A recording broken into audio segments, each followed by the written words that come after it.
Hi, my name's Catriona Robertson. Most people call me Cat though, and I'm really excited to be mixing it up with you today. I've got my mixing bucket here.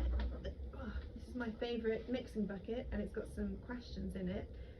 So let me have a look.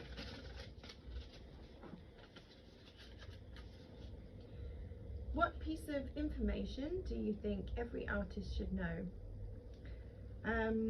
Mostly that people don't tell you any information a lot of the time. I find in the art world, it's kind of, you have to be ready to ask questions and kind of be curious and yeah, just be ready to kind of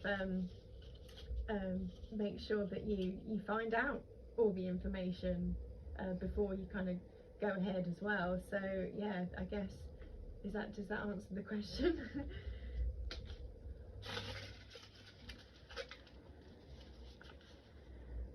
What do you look for in a site when you start a new piece of work, project or exhibition? Well, I think I'm really drawn to abandoned buildings and kind of derelict kind of building sites and sort of elements of erosion and weathering, and I think I really kind of, yeah, industrial spaces as well. I think I kind of shy away from the white cube spaces like traditional gallery spaces. I think that my work stands out, or it doesn't necessarily fit into those kinds of spaces, so I kind of like to find like void spaces and like hidden spaces as well. And for me it's really important when my work responds to a site as well. Like I'm thinking about like how can it kind of weave in and out of the building, or can it go through the window or look like it's like going through the ceiling, or recently I've started to do things outside, so things look like they're kind of going into the ground, like these kind of giant worms are like going into the ground and coming back out again. So yeah, I think a lot of the time I collect materials from a site as well wherever I've been. Like when I was in the Lake District, I collected a lot of corrugated metal, but I was also kind of really inspired by nature as well. I was inspired by like looking at like the lichen and like the soil ecology around the Lake District. So yeah, I think my work, when I kind of spend a bit of time at a site, I think that's really important, and these elements kind of start to kind of come through, and the more I think about it, the more it becomes connected. So I'm never sure what I'm looking for, but usually I find it eventually as I'm making the work. So I guess it's very kind of responsive and instinctive. Right. What is your best experience in the art world to date? Well, in 2021 I won the second place UK New Artist of the Year award, and that was really exciting.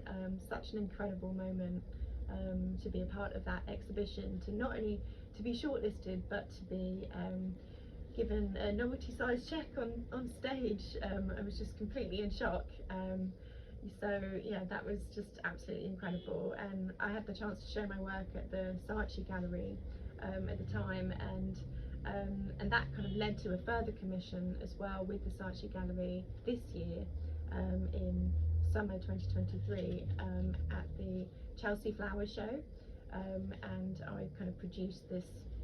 They commissioned me to make a large-scale public sculpture in the garden, and that was just such an amazing, really like amazing experience, but a really big learning curve as well. Like installing work outside is very different to installing work inside.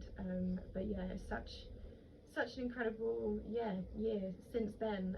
Since the UK New Artist of the Year award, it's been a roller coaster.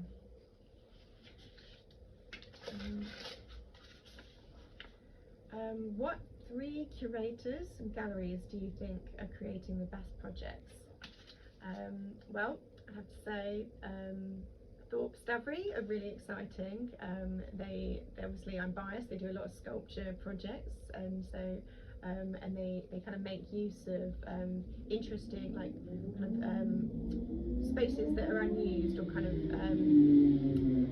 not your traditional white cube space. So they're always looking for spaces that are in between, or kind of and inviting emerging artists as well.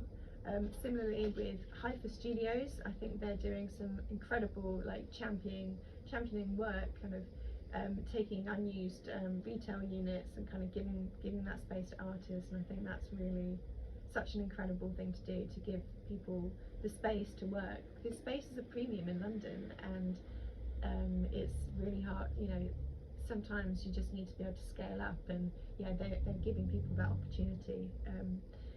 Also, thirdly, Gallery Number 32. I am a big fan, mega fan of the Winter Sculpture Park, the annual Winter Sculpture Park, and that's kind of showing work outside in Bexley. And I think, yeah, they're doing some amazing, giving people such an opportunity to show their work outside, and they work so hard as well. And I think, yeah, it's such a really ambitious thing to be doing. So yeah, very exciting.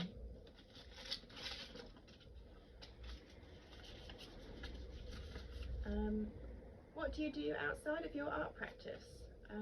I'm a technician at Central St Martin's, actually. I've done a lot of things for the last 11 years, but I've pretty much been there.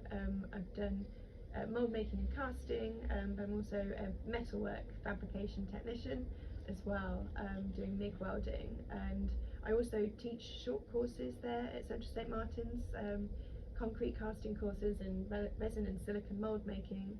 But I'm about to start a new post, actually, that I'm really excited about at Chelsea College of Art in London, and yeah, that's going to be a kind of fine art studio specialist technical tutor role.